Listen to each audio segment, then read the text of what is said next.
family fallen on hard times has been backed into a corner by the IRS. Of all people, here to tell their story are Dan and Libby Harrison. Thanks for getting up so early, guys, and joining us on Fox and Friends. Good morning. Good morning. Libby, let me start with you. Tell us what happened in 2006, right before, 2 years, I should say, before the birth of your second daughter, Hannah. Correct. It was not long after the birth of my first child that I found out that I needed to have a double mastectomy, and so I did that and then proceeded to have the second child that you mentioned. So you were unable to breastfeed your second child, Hannah, and you had to feed her formula. Correct. It wasn't your first choice, but obviously that's what you had to do. And then you learned that formula is not a deductible expense with the IRS. Give me some examples of other medical things that are. Well, there are things that you can deduct, such as foot pads or sunscreen or Viagra or prescription sunglasses. So it seemed to make sense that this would be one of those similar type of items. Of course. And yet, Dan, what is the IRS's justification for why formula is not a deductible expense? The IRS says that formula is food and therefore should never be deductible.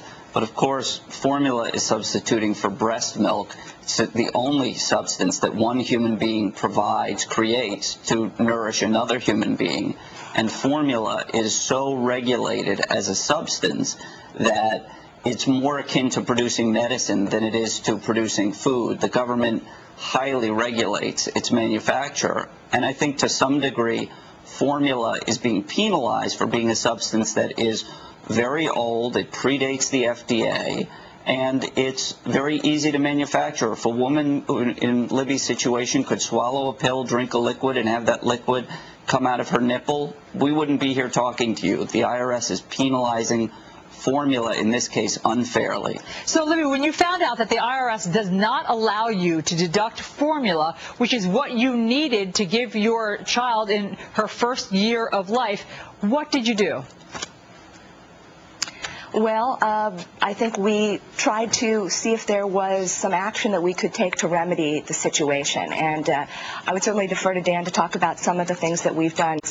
He took that trip to talk to the IRS about this. Okay, Dan, so what was your argument to them?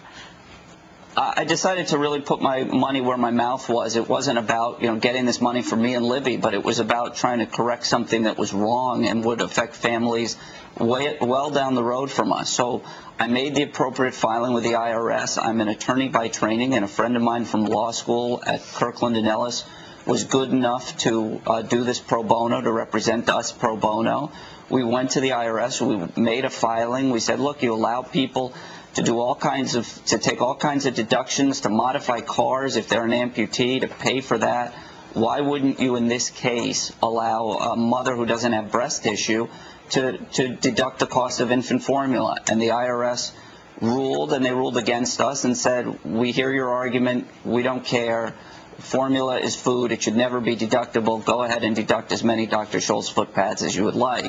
So we've now taken this to Congress, and we have a bill pending before Congress. In fact, Congressman Henry Waxman wrote a letter to the IRS on your behalf supporting your position. What do you think will become of this bill?